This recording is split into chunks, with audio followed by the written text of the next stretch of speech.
With breaking news, a D.C. police officer who shot and killed an unarmed black man in 2016 is right now fighting to keep his job. Officer Brian Traynor has been on paid leave ever since that happened. He was never criminally charged, but a review board did recommend that he get fired. Our John Henry live in Northwest Washington, where that hearing continues right now that will likely determine Officer Traynor's future. So John, get us up to speed on what's going on there inside.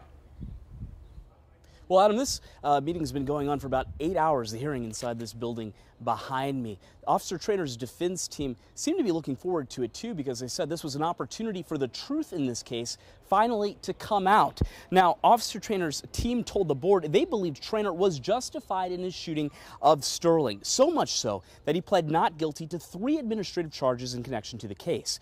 Traynor's team said the officer felt Sterling was a threat as he sped across town on his motorcycle.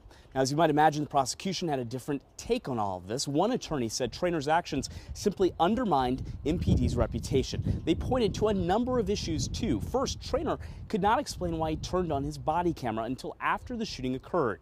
We also know that while Sterling did have a knife on him, it was not discovered until after the shooting.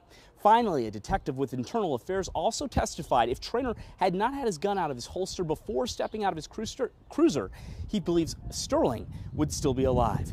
Now, Ardelia Gonsalves has been inside of that building all day covering the proceedings of this hearing. She says it could go on it could go on for another 2 hours, but after that, we still won't have a decision. The hearing could ultimately last about 3 days.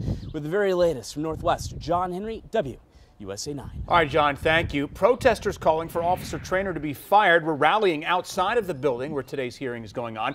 They held up posters in remembrance of Sterling. One of the demonstrators yelled that police already determined that the shooting was unjustified. So why the delay in his firing?